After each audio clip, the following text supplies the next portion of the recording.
Well, the Indiana basketball season is now over after they fell in the first round of the Big Ten tournament, excuse me, against Oregon. And Jack, we did several episodes leading up to this point and thought, maybe they'd be in. They were on the bubble it felt like forever they were on the bubble, but they kind of moved. Sometimes they were first four out, sometimes they were last four in. We thought maybe a win would get them in. They didn't get it, and they are on the outside looking in, and that's a big bummer for certainly fifth year guys, and then a guy like Malik Reneau who before we hit live just now and started recording this, I talked to you about like sometimes he looked like the best player on the floor. I mean, very athletic, super quick feet, great moves to the basket. I know the injury really derailed things for him in January, but before that, when you're heading into the season with a guy like him, big time recruit coming into his third year, that's when players can really start to mature physically and kind of shine a little bit. I would have to imagine expectations were high for Malik Reneau before the season. Yeah, for sure. I mean, for all that was made about, I guess, Indiana's transfer portal additions, I did think it was really important for Mike Woodson to bring a guy back like Malik Reneau.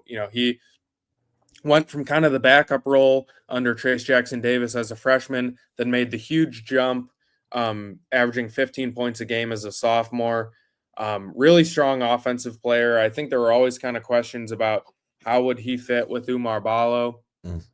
Um, in the post, because I always kind of thought that Malik played like a 5 offensively, but more of like a 4 defensively, kind of at 6'9". So I think that was the question, like going into the season, was how would that front court play out.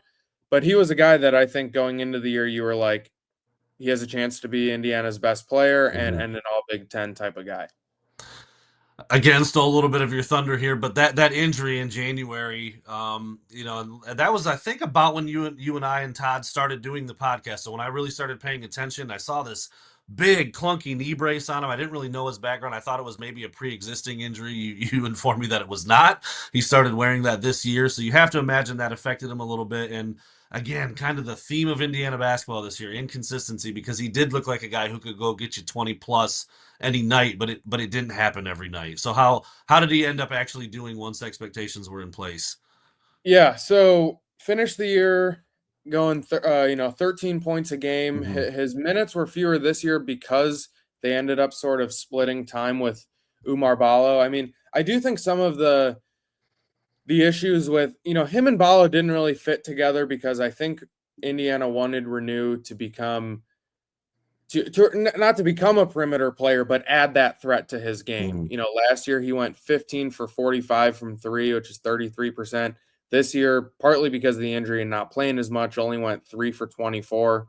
Didn't really add that aspect to his game, which I think was important if him and Ballo were going to fit together. So sort of what they ended up having to do is sort of split his minutes. And I think Woodson sort of realized that when Renew got injured, um, got hurt that game January 5th against Rutgers, ended up missing 5 full games, basically 6, because that Rutgers injury happened early. And then he really wasn't, his usual self when he came back. I think of that like Northwestern game where he just kind of didn't look like he had that quickness and that Mm-hmm. athleticism that we're used to seeing from him, kind of in the post, making those, with the good footwork that he has. Mm-hmm. Um, so he ended the season, averaging 13.3 points, uh, 5.4 rebounds. Sorry, 5.5 rebounds. Um, he's interesting, I think, because there were certain games where it was like, all right, just get it down to Malik, and he'll Mm-hmm. make a move on a guy, and he's really tough to stop. But then there were other games where, he's getting in foul trouble, and that's kind of been an issue for him throughout his Mm-hmm. career.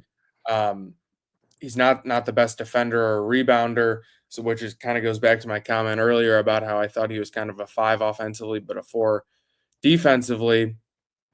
I think Indiana's season is different if he doesn't get injured, um, and that's kind of a tough pill to swallow, because we'll never really know how that plays out. But like you look at that stretch of games where he was hurt, um, and Indiana lost at Iowa, they lost at home to Illinois, and those were 2 huge blowouts that hurt Indiana's metrics.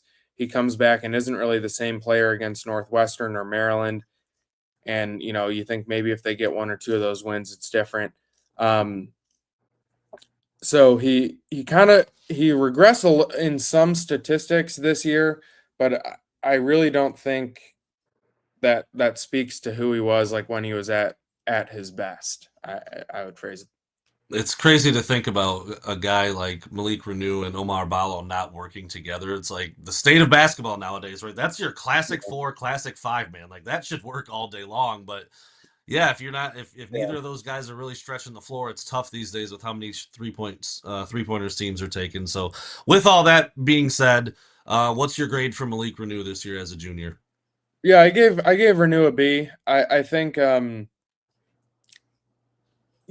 he still had the shortcomings defensively and kind of got caught sometimes where he was forcing it. And when the double team would come, he would, kind of could fall into some turnovers that way. Um, but still a guy that certain games you relied on, and he was really tough to stop. When he got to that left shoulder, it felt like it was going in every time. In some games. Um, and I think if anything, where I'm dinging him here, it's just because he kind of had some games where it was like, where when he was coming back from the injury or where he was injured, that just didn't look like the same player, which is hard to criticize him from that perspective because it's injury related, but didn't really develop as much perimeter game as I think they hoped for him to make it work with Ballo.